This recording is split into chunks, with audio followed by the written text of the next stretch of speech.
Welcome to Planning Phase Syndicate, episode 64.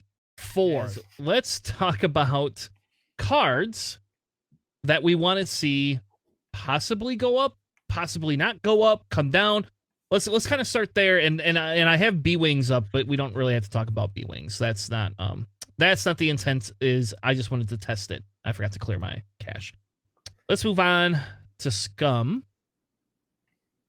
And so I'm just going to be selfish and say that I think Keenan Jarrus should get the title. But that's it. Anyway, I'm just going to move on from there because we know that that's probably an incorrect take. That's just me being selfish. Yeah. Oh, I know what I'm going to say. And this is my number one. I've been screaming it from the mountaintops. The Mandalorian goes down to 6. The Mandalorian goes down to 6. It has to happen. Can Q9 go down to 5 then? No, I think they should be the same price. Okay. I don't know. It's a good, decent enough ship for 5 points, but or for 6 points, but 7? Oh my God. That's rough, man. He's not that good. He's not that good. He's got to go down to 6. It's gonna happen. I'll put $1,000 on the line here if he doesn't go down. All right. Well, I'm not gonna bet you $1,000 because I just paid for my son's school, so that's not gonna happen. You guys clip this and we'll revisit it. we can I don't know, we can figure something out, but I'm not betting $1,000. I don't disagree with you though. I don't know. I struggle though, because when you talk about list building, you notice I'm probably not taking Q9 over Mando unless their loadout are the identical. Well, his loadout could be slightly less than Q9's by a couple points, because again, his ability is good if you take Force, but he's built to take the child. But does he want the child, right? I mean, we all know this, right? But does he really want it? Because I mean, right now it's 7 points with the child and Merciless Pursuit. He's just such an easy fat target to get a ton of points from. At 6, it's a little less feels bad if he goes down as well. We had a stream where I forced one of our players to play Mando, and it was one of the saddest experiences because he just kind of felt like a turret, just sitting there, just taking damage and not doing anything. And I was like, wow, that's rough. 7 points, and he just couldn't do anything. Obviously that's just confirmation bias. It's just one game, but it's just kind of to me highlighted why maybe he's not very competitive, just because I don't know. Yes and no. I mean, I don't know. Are you going to take him over a Fire Spray? Probably not.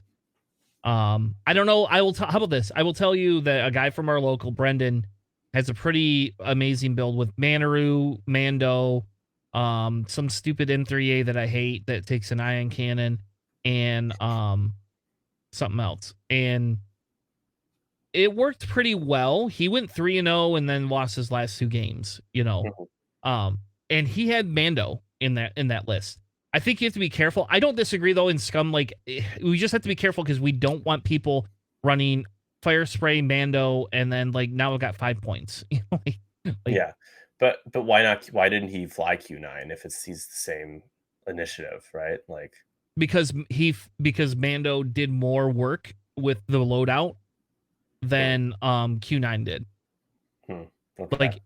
If you give me a second, I can bring up his list real quick if you want to see it. Well, curious, since you are kind of an avid Scum player, why don't what's the number one reason that you wouldn't take Mando as he is right now? If you had to identify one. So just so you know, I'm not an avid Scum player. You were at Gen Con, I guess. I was at Gen Con, for a couple days. I was for 2 months. I started. The only reason is because when my buddy and I first played X-Wing, I started playing Empire and Scum because that's all we owned. we just owned those, and so I played Boba Eamon for 6 months because we owned Scum and Empire, and I got sick of getting beaten by 2 Fire Sprays at my buddy's house, so I got pissed off and learned how to play it just because that's what we had. The reason I don't take Mando is because I feel he dies if you focus fire on him. And I feel you have to take the child. I feel like it is a no questions asked. You will take the child if you do that. So his build was Marksman, Ship Fearless, the child, L37, Jamming Beam, BT1, Contraband, and then the title. And then he was hiding, whatever else. Typically FTC, if we're going to be honest. Sometimes overtuned. But typically it was FTC. Sir Dunkirk, I literally don't take Mando right now because he's 1 point more than Q9. I mean, exactly. Just make up 6 points. Yeah. It is sad that he is the star of that expansion, the star of the show, big franchise face, and he's like, it's weird to see them being so conservative with him that he just doesn't. I'm not gonna say he doesn't get played, but competitively, I could almost say that he's just like. All right, so hey, I'll tell you what, that's fine. I agree with you. You won me over. Let's move Mando to 6. Okay. That works for me. Fuck up on Mando. There we go. Let's move Mando to 6. Moving on. 20-minute discussion about the Mandalorian. I mean, I agree. I don't disagree. I think Mando. I would like to play Mando more, and I'll tell you what. I try to make Mando work more times than you can effing imagine. So I think if we look at the Rogue class Starfighter, I think Namlam should go down to Namlam and Victor Hell should go down to 4 points. Are people playing anybody else? But can no for either faction. Are the Magna Guard guys? You're playing the Magna Guards? Yep. Good for you. But we don't know how good they are. I've won two games out of 2 games that I played, but I've only played 2 games with them. So yeah. But yes, it's an uninspiring stat line for that cost for the other pilots. Yeah. It's like, I will tell you, running Grievous behind, you take outmaneuver off of Grievous, but you run Grievous behind 2 of those things, and Grievous gets to roll 4 green dice is pretty fucking amazing. I will tell you, it's pretty fun. Grievous is always a good time, man. And it's weird to run him in that same vicinity. You can see my hand. Boop, boop. Anyway, we're not talking about Separatists yet. I think Namlam should come down to 4 points and lose some of his loadout. And sure. I think Victor Hell should come down to 4 points. And I think we'd see more play. I think Cad Bane, if you bring him down to 4, it just becomes an auto include. And he outlasts some of the M3As, which is the next one I would say is, can we relook at M3As again? And can I get a few M3As that are 2 points, please? At 2? Oh, boy. Just a few. I was playing, what was it, last night I played Boba, Genesis, Sirisu, and Gamut. When they both of the M3As have proton torpedoes, it's something. Well, if you lower them to 2 points, you can't give them protons. Why not? Yeah, well, No. Well, let's just have games where there's 10 proton torpedoes on the board. We could, and can we get a condition card that says everybody's the same initiative for this round?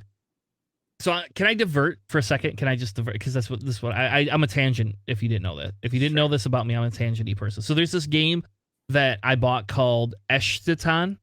I don't know if you saw it when you were at Gen Con. Didn't get a chance to tour around too much, unfortunately. So essentially, it's this weird cultist game where you're trying to build your army to get the favor of the Dark Lord, right? And it's a deck building / risk type game. That's what it is. But every round you get this new card that introduces some crazy thing to the mix. So here, what if we introduced a scenario that introduced crazy fucking bullshit cards? Everybody's the same initiative this round after you move. So after everybody moves, and like you said, let's let everybody take proton torpedoes, and then we play this scenario where everybody's an I-6 and everybody shoots proton torpedoes at one time. I could only picture the tilt of you rolling all blanks on all of your protons and your opponent just nattying every shot. It would just be a pure dice game of chaos and tilt. It would be hilarious though. I mean, we'd get so many live reactions of people raging in their games. That would be an actual table flip. I guarantee you somebody would try to flip the fucking tables. Yeah. Oh, absolutely. Yeah. All right. Let's back to the seriousness. Entropy. Back to seriousness. Anything else in Scum that you think needs a point adjustment upwards? Let me take a look at. Let me take a look. Why Basket 7 feels fine to me. I was on the fence about, but Dengar doesn't really get played much. I just have stuff. I have stuff that should go down, I think, is all I have left now. So. And I'm in agreement with you. I feel Scum is probably one of the under. Scum is the hardest to balance, and now that everybody gets free fucking loadout points, Scum is the hardest one to balance. Yeah. But I think there's way many over messages in Scum. Oh, Like, for sure. And we like could talk about the fangs again. yes, 100%. Like, and if Charles were here right now, he would be preaching the same choir. And I think you just take a few of them. Like, I think the Mandalorian Royal Guards should go down to 4. Like, I don't care about Skull Squadron. I don't care about Zealots. I don't give a shit about any of them. And I think Old Tarak should immediately go down to 5. Like, there's zero reason Old Tarak is 6. Again, like you said, if you're not Fen Rao rolling forward ice at range 1 guaranteed every time with the focus, you're kind of fodder. So making them cheaper seems fine to me. I think Old T. Here's the other issue I didn't mention with Fang Fighters is that they're one of the most hyper predictable ships in the game. It's pretty easy to counter your opponent when they're flying a Fang Fighter like Old T or Fen Rao. It's like, okay, so you've set yourself up for a 5 straight. So I'm gonna 1 straight. Yep, and sit here with 4 ships, and you're going to be at range 2, and it's going to be really feels bad. Yep. Or you're gonna 2 bank or 2 hard or straight. Like there's or you're gonna K turn. There's only like 4 fucking maneuvers your ship does. And if they're stressed, it's almost always like a 2 hard or a 2 bank. Yeah. So Old T going down. So Fen Rao loses some loadout, goes down to 6. And Old T goes down to 5. I could see the argument for making a limited one of the others like a 4-pointer just without any loadout, or maybe 4 points of loadout or something, or they could take Fearless, right? That's kind of all I have for Fangs, I guess. Okay. Now going on to what was next that I wanted to talk about? Let's look at the Falcon again really quick. So Hana 6, Lando 6. I don't think we should live in a world where there's a 5-point Falcon, right? Probably not. No. Probably not, right? Because both Lando and Han are usually not impressive enough to take, but people have done some work with them. If you really know what you're doing, you can get them to work pretty well. Yeah, I don't think they should go down. What else? Oh, Maul. Yeah, Maul needs to go back down to. He's at 9 now. He could be 8 points. I mean, yeah. Right? Are you going to take Maul over Boba? Tell me which one you want to take. I'll take Boba with Maul. I won't. Yeah. I'll take Boba, and I'll take Savage or Ahsoka, and you can have Maul. Why not Maul anymore? Why are you taking the other? Because if I'm going to take Kanan, I'm going to put Maul on Kanan every day of the week. Can't you put one of the other Force users on Kanan? You can, but every time you shoot at Kanan, I take a stress, and I don't give a fuck, and I don't get my Force back. See, I don't like the dial enough to be willing to take the stress, I guess. That's why I don't. Either way, it's good. It's like, yes, the Force is strong. But yeah, was Maul 8 points before, or was he 7? He was 8. Okay, yeah. So just drop him back down to 8 and, take away a couple of let-out points. And I think the Gauntlet should be a viable choice in Scum. Like, someone might actually consider it versus now it's just like, why the hell would I even think about playing this? Yeah. Especially now that they I felt it was weird that they upped his price and then nerfed Contraband, so you couldn't do the Jabba stress thing constantly, right? And then it's just like, okay, great, that's great, but here's the deal. Like, now I'm not going to take Maul at 9 points because I could just take Boba. And, Boba's going to get rerolls, and, Boba's going to be able to take other ships that can benefit him. Yeah, he's a medium base. He's got the boost. I mean, there's just so many reasons. And he still has the reinforce. Oh, and I could put 2-point Mando on Boba to get a white reinforce. Thank you. Yep, I'm just going to do that. Yeah. I'm never going to take Maul. So... Yeah, no, for sure. Maul was, played a bit when the game first came out, or when the Gauntlet first came out, but I don't think he was he didn't do anything so insane to warrant him getting nuked, I felt like he did. So, want to talk about the TIE Fighters real quick? Yeah, we could talk about TIE Fighters. Yep. Yeah, they all got to go down. So I'm actually surprised that it's Seavor's 4. He should be 3. And then you can have or you can have a couple of these be 2. Foreman Proach could probably, whoever's the most useless, probably Foreman Proach.